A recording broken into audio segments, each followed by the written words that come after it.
Okay, welcome to the podcast. Today we've got Owen Barnes joining us. Owen's been involved in the crypto space since 2012 and is a full-stack developer, speaker, and independent advisor to blockchain startups. We have a fascinating conversation covering the state of crypto today and the outlook for the future. We cover where non-fungible tokens fit in and why they're so interesting. We also cover decentralisation, signaling, scarcity, non-transferable tokens, and much more. We then lay out the guidelines for our very first Gerbil giveaway. So if you want your own non-fungerbil, stay tuned to the end and get involved. This conversation was recorded on the 26th of June 2019, but released today on the 12th of August. We hope you enjoyed the episode. Welcome to the Non-funGerbils Podcast, the show about digitally scarce gerbils, non-fungible assets, and the growing decentralised economy.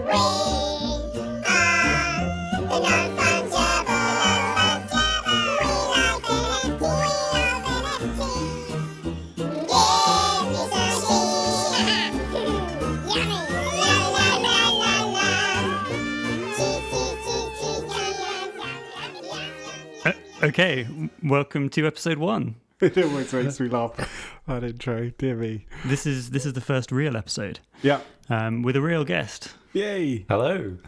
We've got, Owen Barnes. Owen Barnes, so great of you to come. Oh, it's a real pleasure. Thank you. So, we've known each other a while.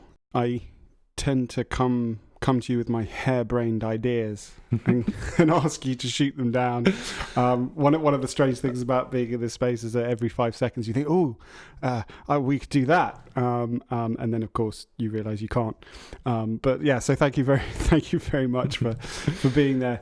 And you do what you do for me. You do for other companies around the space. So tell us a bit about yourself and your background. Sure. So I guess I spent most of my life so far as a developer, full stack, which is basically all the front end stuff, like the React interfaces and so on, and back end APIs, services that live behind. So that's a whole sort of range of different languages, but primarily, like most people doing front end, it's mostly spending time in JavaScript and that sort of ecosystem, which interestingly started with, really exploded with all the Node.js stuff, and now all that stuff is now powering all this new range of dApps that we see all the time. So that's my sort of technical interests, and then I did quite a bit of sort of consulting for medium businesses and some of the big enterprises and things like that, and kind of realized it's not really where I wanted to spend my life. And luckily at the time, I started seeing bits about Bitcoin online, especially on Hacker News, which is a really good website I try and check every day. And that sort of made me get into this stuff around about 2012, 13, progressively getting more interested as I read more, went to more events, meetups in London and so on. But it really wasn't until I went to some of the Ethereum meetups where it just really felt right. It was like, these feel like my people, they share the same values. They're not just about, making a quick buck, but they're actually really seriously considering, like, how can we replace the centralized infrastructure, and even going so far as like the human institutions that we've all come to just accept in our life with something different. So that's really where I've stayed since. And these days I try and help a number of people and companies doing things that I believe in, sort of very selective about who I actually want to work with. But if it feels right and I enjoy their company and it feels like fun to hang out with them, and they're doing something interesting, then yeah, I love to help. Cool, very good. And so what do you make of the general crypto space today? It's really exciting now, actually, isn't it? So I thought an analogy of this is actually when you see those Falcon 9 rockets on the launch pad. And I didn't know until quite recently that the fuel goes in last. So like they sit there for a while, everyone checks everything, and then about 30 minutes before it blasts off, they fuel it. And the reason is because this stuff evaporates really quick. So if you left it too long, you end up with less fuel. So it feels to me like the whole crypto space is, the rocket's there, and it's just about to be refueled again for like the next, sort of big sort of period of explosive growth. And I find it really exciting. I mean, the difference this time round is that everything feels more real and deserved. Like, it never felt right that Ethereum was at the crazy price it was back in December 17. It felt like it was sort of leaving, decoupling with reality and where the state of things actually were. This time round, it feels real and it feels earned. And when you look at all the amazing projects that are coming out now, and particularly how one project is building on other projects, which is something I want us to get into because that's the most fascinating thing. Oh, yeah. I really feel it feels earned, it feels deserved, and it feels exciting where we are now. Fantastic. I completely agree that the composability is one of the most exciting things, especially in the DeFi space. Absolutely. So much is being built on Maker and the stability, but also in other areas. Just yesterday there was an interesting project called Pool Together. I saw it, yeah. Which is an unlosable lottery. Where you just minus the opportunity cost. Minus the opportunity cost, sure. yeah. So you sort of pool everything together, and then you get interest on that pool, and then one person wins the interest, and then everyone gets their money back. Yeah. So, I think it's worth talking a little bit more about this composability because it does relate to NFTs as well, but it is the most exciting thing, I think, that's happening in crypto right now. But to understand why it's exciting, I think it's important to understand why it's different to what's come before. So, as a developer in the past, if I wanted to build on someone's API, then let's say we've got PayPal and we've got Stripe, and I want to make a checkout form, and I want it to work with PayPal and Stripe. I've got to go to sign up there. I've got to agree to some terms and conditions that nobody reads. I've got to integrate my stuff in the hope that they're not going to discontinue that product, or it won't go away, or that they'll turn around one day and say, oh, it looks like you've had a few dodgy transactions. We're going to block your access to this API. So there's a huge amount of risk involved in today's centralized Web 2.0 world if you come to build on somebody else's API. And that's leaving aside the fact that all the APIs, because they're connecting one data center to another, they often go down. The APIs are very human error prone. There's no certainty. What Ethereum is doing now, and we're seeing this with projects building on Maker and Compound and Dharma and so on, and Uniswap, is giving certainty for the first time that if you run a project on Ethereum, then your project is always going to work with these other projects because you're plugging into immutable contracts that can't go anywhere. So either the whole thing goes down or it continues to work. So there's this level of certainty and transparency and openness which we've never seen before in computing. So composability for me is the primary reason why we're going to see this massive explosion in new ideas now. So I'm really excited with this. And where it relates to NFTs, of course, is that we're going to see more wallets incorporating NFTs, which is vaguely exciting. But more exciting is when you can buy an NFT and then that will be displayed in a game. So, for example, you buy a rare piece of art, you put that onto a T-shirt, and now you're walking around in this virtual world with that T-shirt that's custom made with that custom art. So it's composed. The NFT itself is composable. So I find that very interesting as well. That was what got me excited about Decentraland when I used Dapper to sign up to their builder, and I got a free CryptoKitty and imported it into the space that I was creating. Okay. And suddenly a little light bulb went, this is awesome. God, yeah. The spectrum that this could spread into. This is like the very, very beginning of that. It's the very beginning. And as far as I'm aware, there's no sort of composability standards just yet about how you can, for example, take a piece of art and apply it to a virtual water bottle or something. I'm just looking at one now. Can you take a piece of art and put it in a frame and then put it on a wall or something like that? But all of these things will come in time. And there'll be specifications, open specifications that determine how one NFT can interact with another.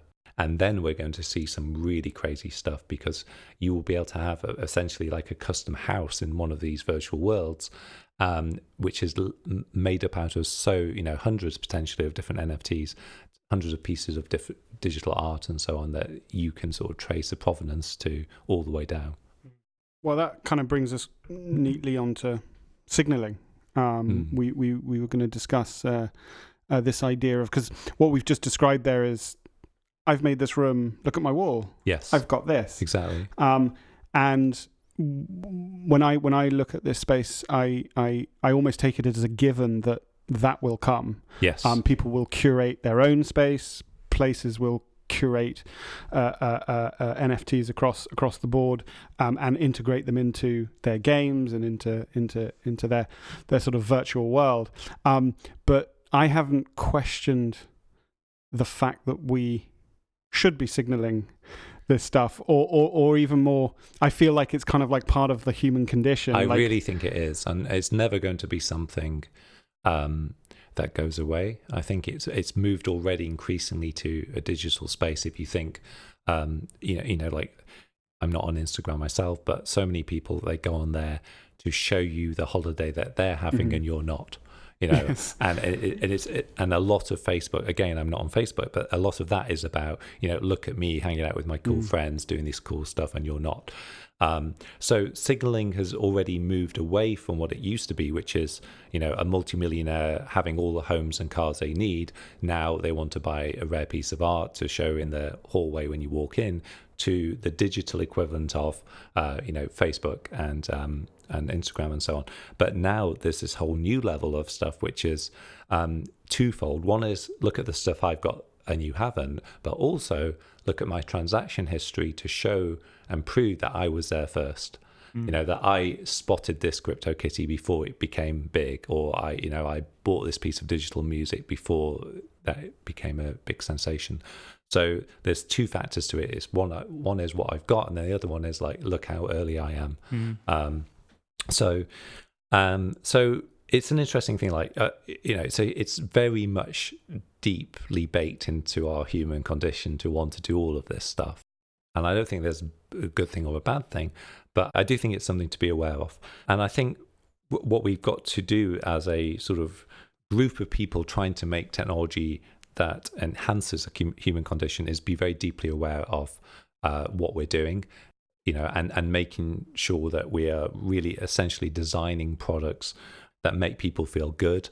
And also, you want to be making something that people love, they're proud of, they're happy to have, they can share it with friends. But I'm always a bit wary of the Facebook-like, lab rat sort of digital poking around, and it could go either way. Yeah, it could so easily go the other way, and and it's a bit like when you see a news story that says something like top 10 reasons why this is the world's most disgusting restaurant. You won't believe number 4. There's no way that you won't click on that. So there are ways that we know that we can hardwire things into the human mind, which makes it irresistible. And I think whenever you've got that amount of power, you've just got to be very cautious about what you're doing with it. Yeah. And I think the users know, when you're clicking on that link that you shouldn't. Yeah. It's not good for you. But you'll click it anyway. Yeah.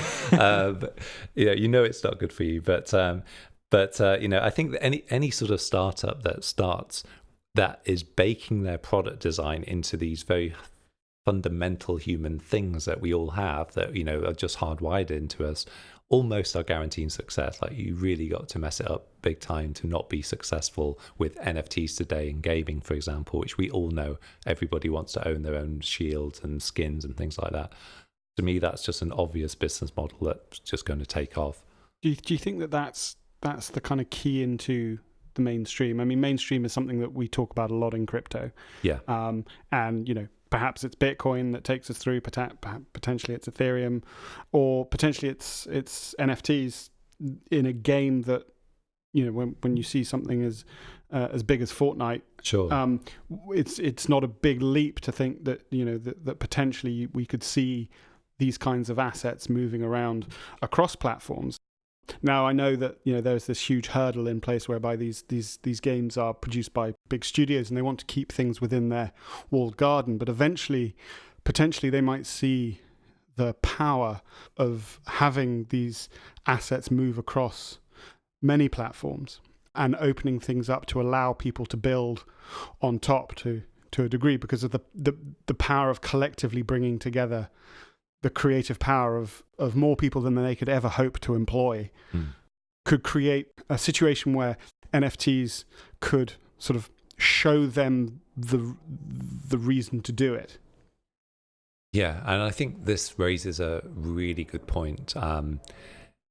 So it's always this big debate anyone has when they launch something new into the world. How much do you want to centralize the control and therefore guarantee the quality versus, how much do you want to put out and allow people to actually really take that asset and use it on a different platform?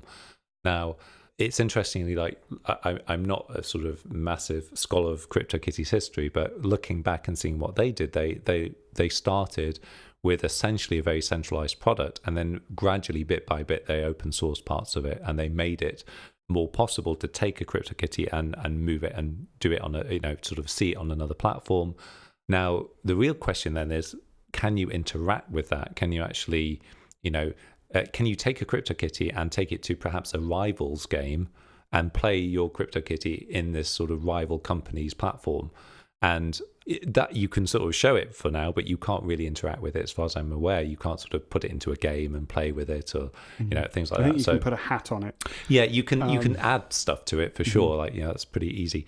So it's a difficult debate that all creators go through whenever they make anything. It's like, how much control do you really want to give up? There is some sort of marketing terms that always leave a slightly bad taste in my mouth when somebody says you own this asset, but do you really, like, where is the actual image stored? It's not stored on the blockchain. It's often stored on the servers that are owned by, the gaming studio putting it out. And they could, if they wanted to, take that down any time. So it's a hybrid ownership model. Yes, you've certainly got a lot more control than you did in the past, but would everything work just the same way if the company went bust? Probably not. Can we move in the direction of more decentralization with products like IPFS? Yes, it will happen over time. But what we haven't really solved, I mean, Filecoin's sort of trying to solve this, but we haven't really solved what to do about, huge blobs of storage that exist and who really owns and pays for that. Now, coming back to what we talked about earlier with composition, I say it's a very exciting time at the moment because you've got certainty. If you're building on top of Maker and Compound and Uniswap, that these things aren't going to go away. But unfortunately, all that's about to change when we move to ETH 2.0, which introduces the idea of storage rents. So therefore, contract owners will have to pay. They can pay in advance, but they will have to pay to keep their contracts alive on Ethereum. Right. So we've actually swung from a very sort of position of fragility where we never knew in the old or Web 2.0 world if an API would go down or just be discontinued. It happened a lot to Google's products, to a period of near absolute certainty that we're in at the moment. And we're about to go out of that period into, that company's not doing very well. They may not be able to afford to keep their stuff running.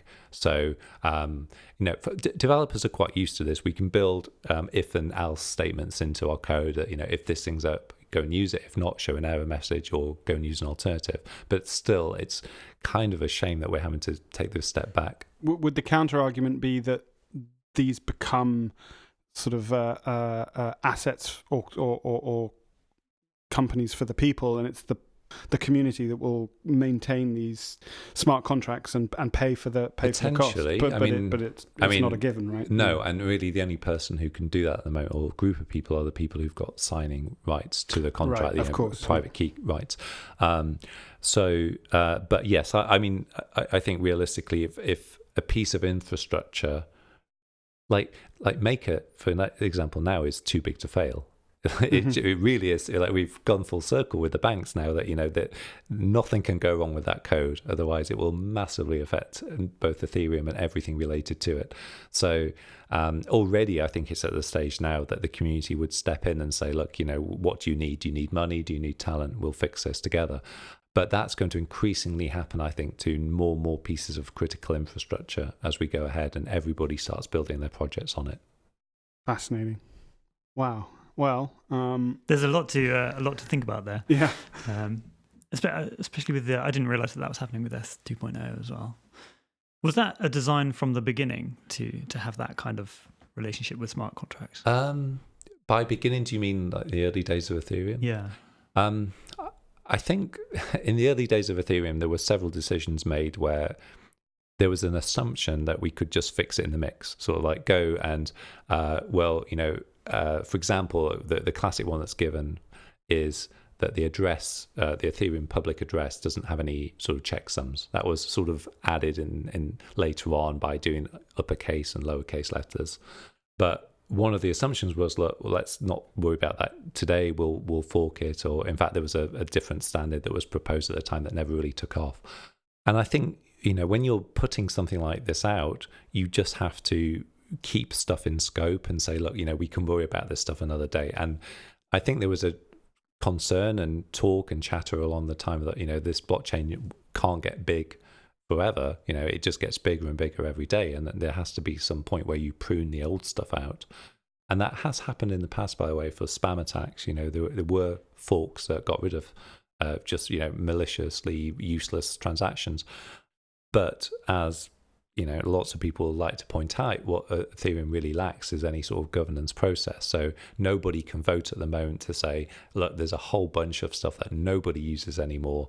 Let's get rid of it. It's bloating the blockchain.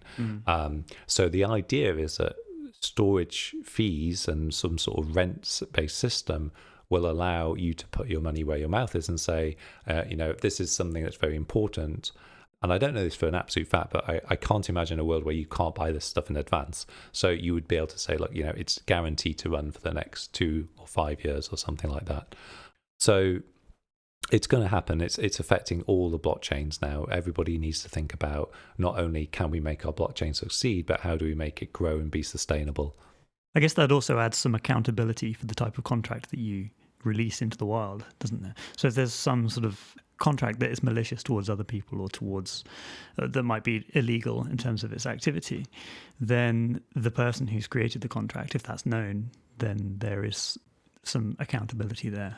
I don't think it'll change whether the person or not. You'll just be able to see next to the contract, its longevity, how long it's been around for and how long it's likely to be around for.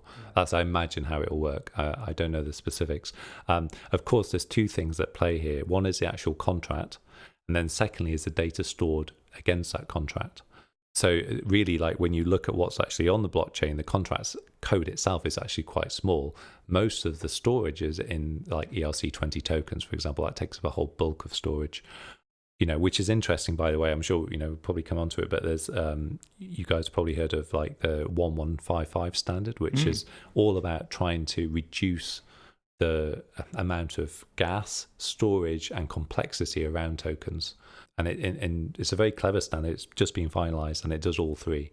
So, this is really going to be a boom for people who want to make products that allow you to make your own tokens, for example. Well, this brings up the question of sort of, how easy it is to produce, as an example, NFTs. Yes. I mean, I signed up for Consensus, and as part of the sign-up process to go to this conference, I got handed 38 NFTs. So it's clearly it's becoming a thing of like, a promotional item, but also like, hey, look at this project that we're doing, have an NFT. And so we're definitely going to get to the stage where, there is a spectrum of quality and interest. And what were the 38? I think, as I recall, it was mostly logos. Right.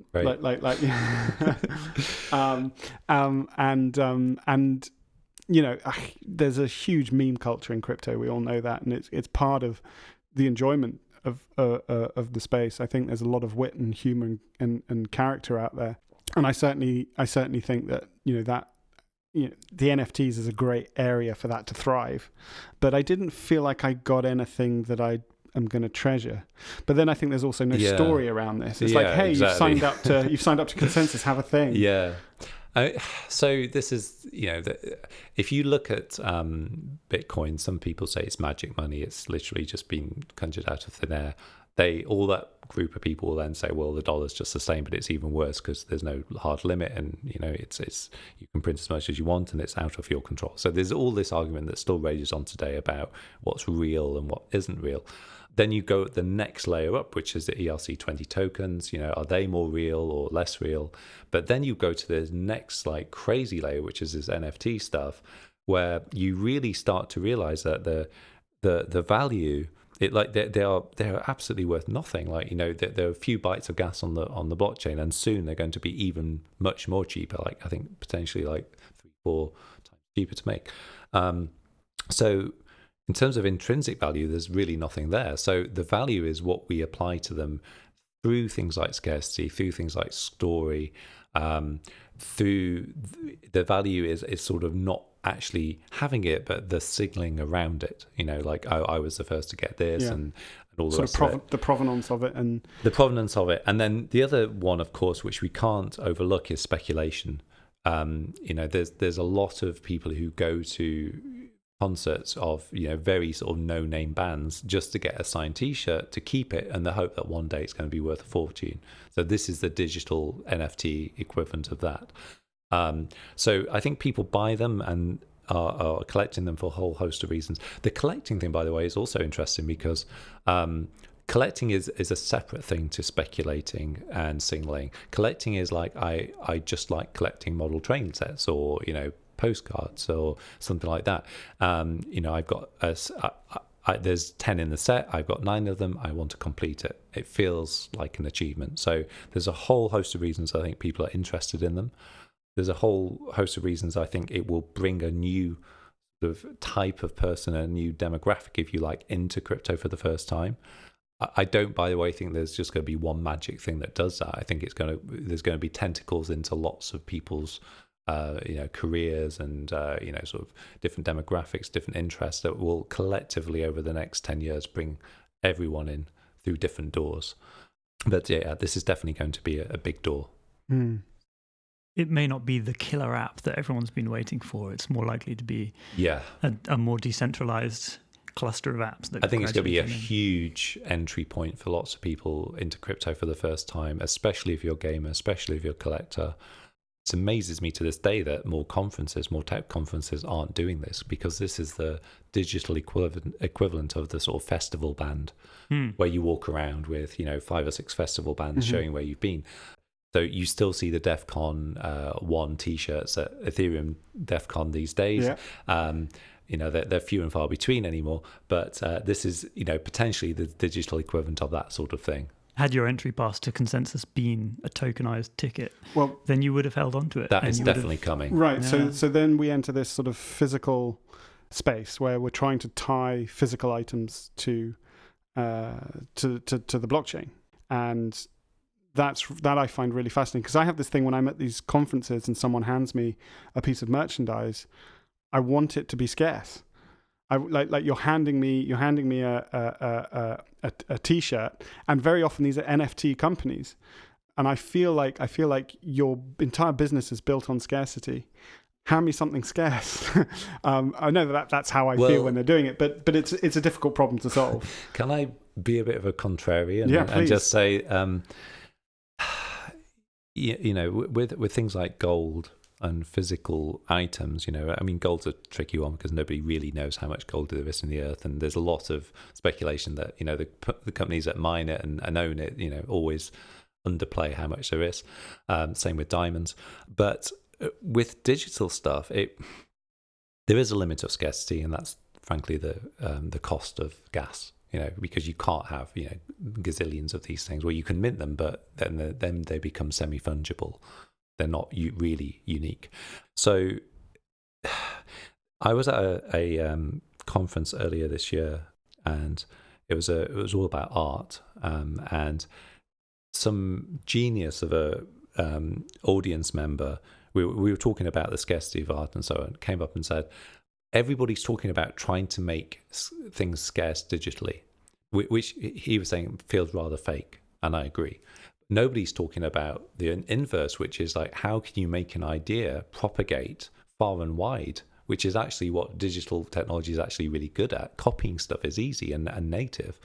Scarcity can be accounted for, Bitcoin and so on, using the ways that we know on the blockchain, but we're still sort of fudging that in to try and make something artificially scarce, especially when it is a logo or, a design or something like that. Now, there's nothing wrong with that, but it's something to be aware of. And constantly now, since that amazing comment, I'm on the lookout for what can we do where we can take an idea and reward people for how far they spread it. Potentially mutating that idea, so every time you see something, it's a slight mutation, a bit like the CryptoKitty thing.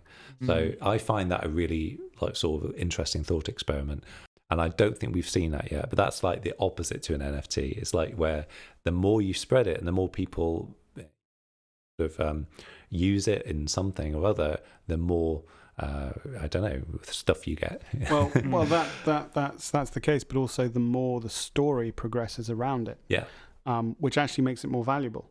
Yes. The more it propagates, the more interest it may have. Like if it's a story that's propagating. And if you're left with something which proved how early you were in that story. Exactly. This is going to be massive. This oh, look how early I am. I mean, there's already this thing in crypto, isn't there, about, did you go to this conference and so on. The day when some company does the very inevitable thing of taking NFT stickers that you get at various conferences, putting them together in a very good looking way on a t-shirt or something like that, that's just going to be an obvious product that will happen either this year or next year. And somebody comes up, scans it, proves it, that sort of thing. That's just going to happen. So signaling, I still think, will be huge. It always has been in human history. It's not going to go anywhere. I don't think it's necessarily a bad thing or a good thing. It's just something that, to me, is like a very obvious thing that will happen.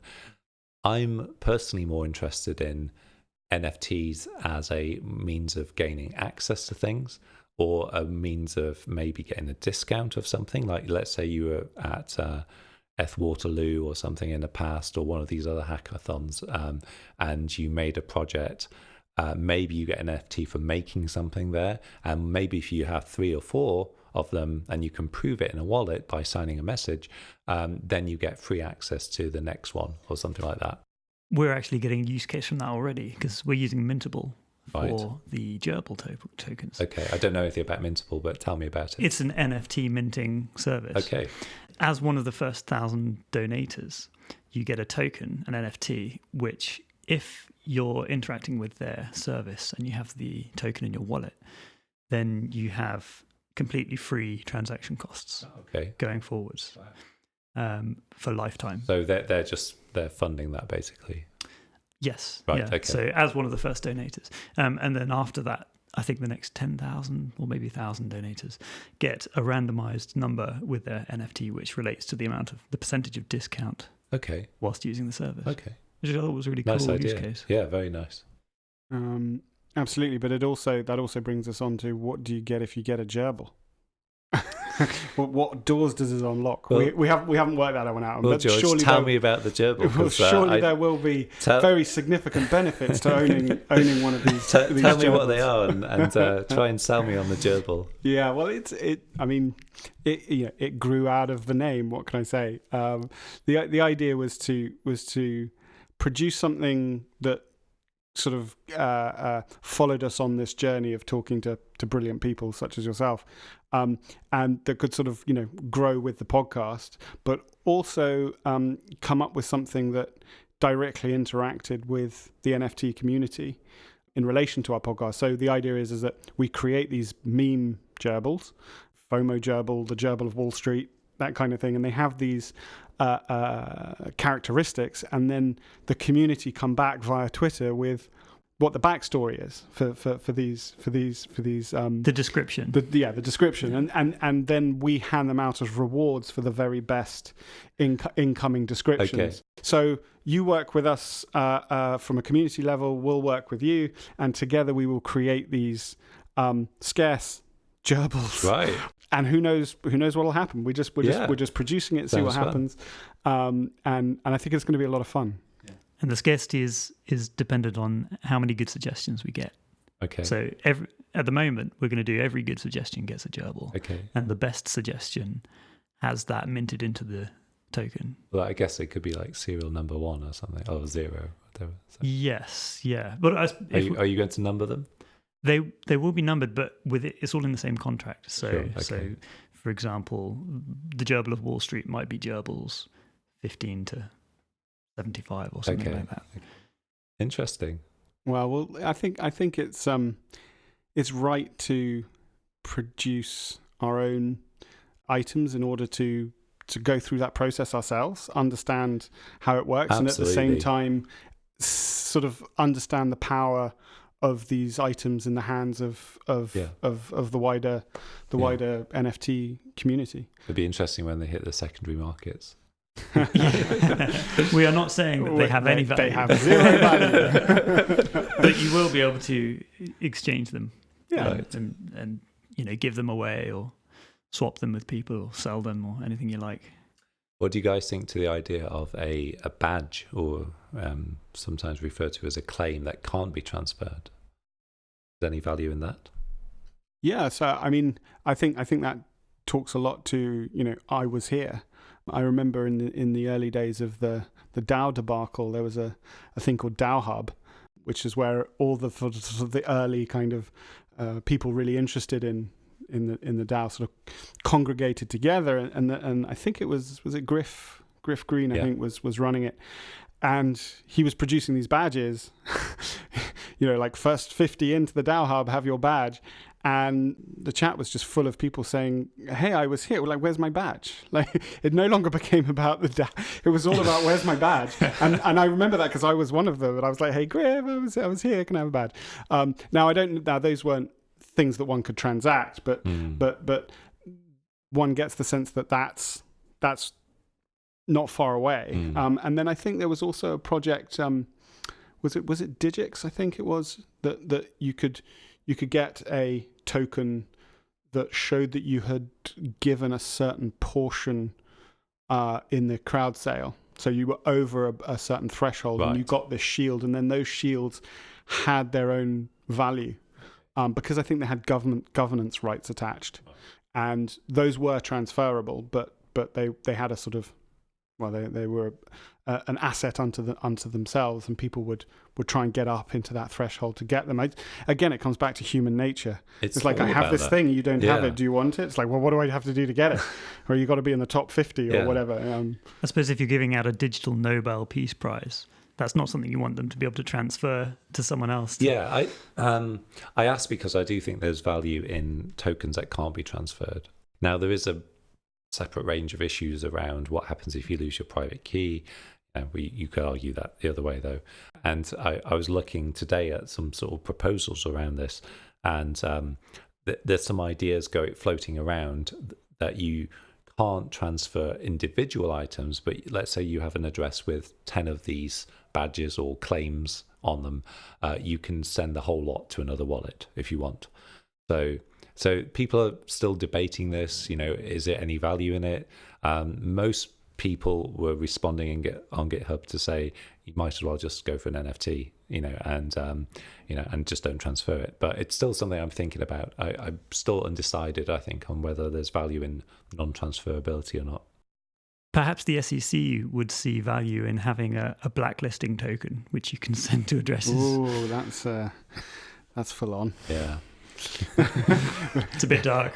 Well, it's this thing. It was this thing was like you open up your F wallets, and there's 15 spam tokens. You can't stop people sending stuff to your address. Exactly. So the SEC is like sends you this token. Sorry, chum, you're marked. You're marked. Let's be frank about this. Like, if Ethereum 2 does actually successfully reduce the cost of transactions through sharding and so on, and just better scaling, then you're going to see a lot more spam. So, these things are all very interlinked. You in many ways you want the transaction fee to be high enough to stop this spam.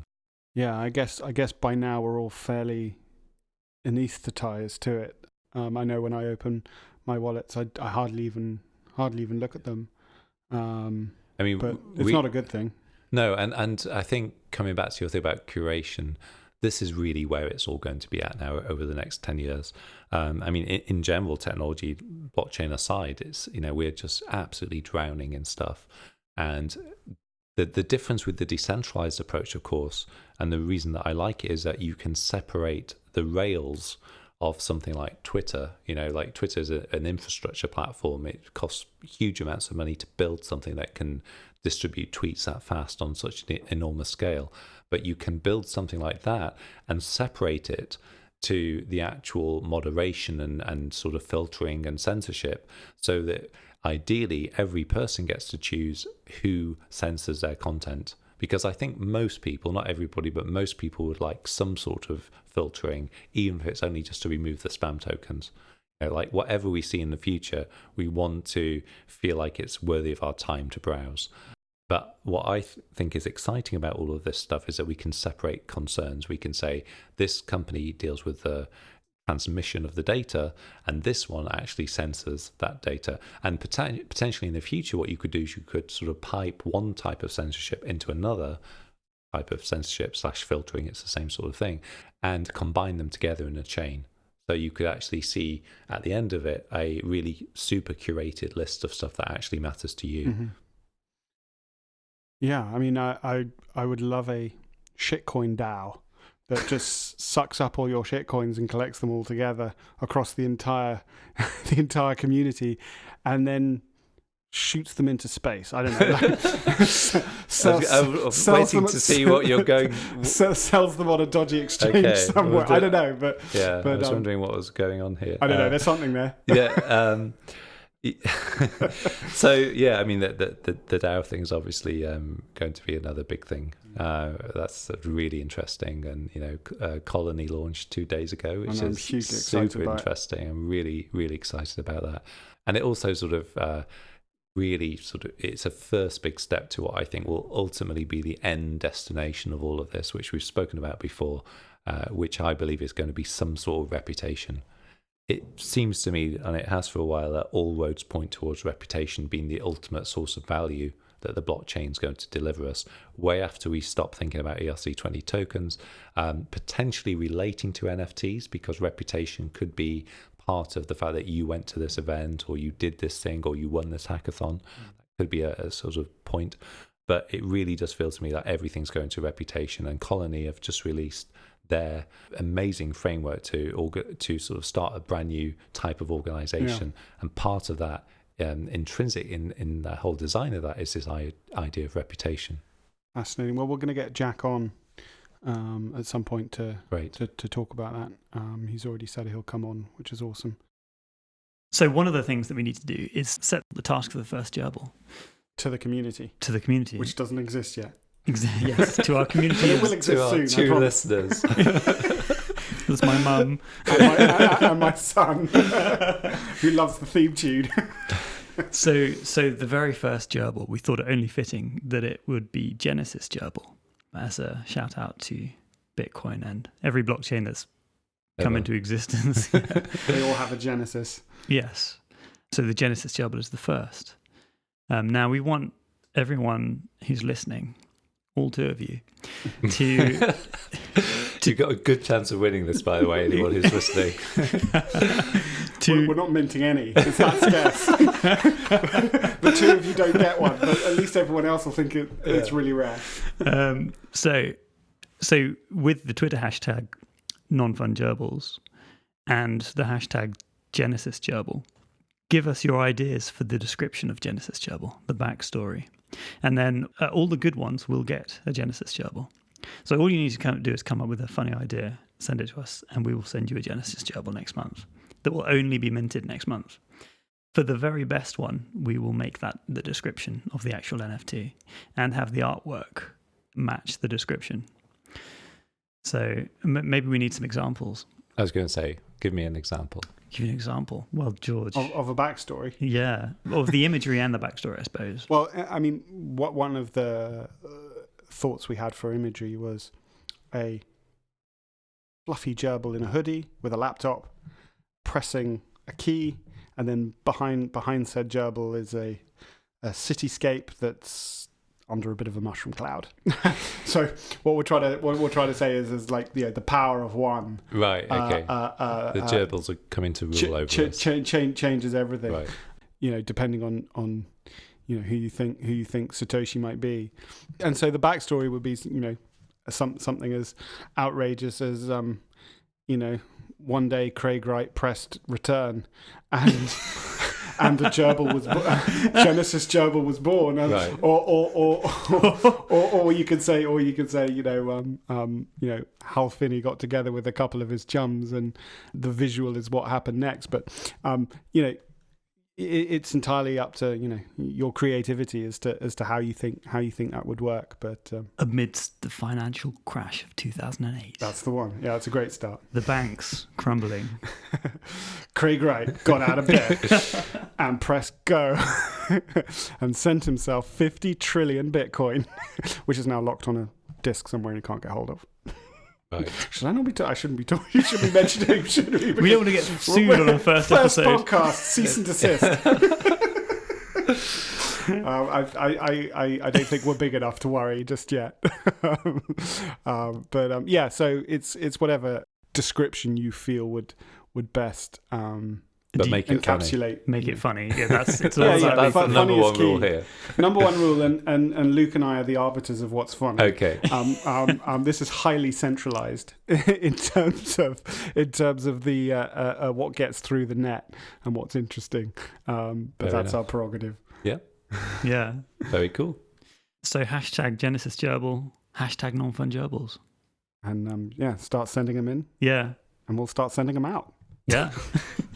We'll announce the winners on the next one, and we'll call out. Well, depending on how many entries we get. That's all right. We can make them up. It's fine.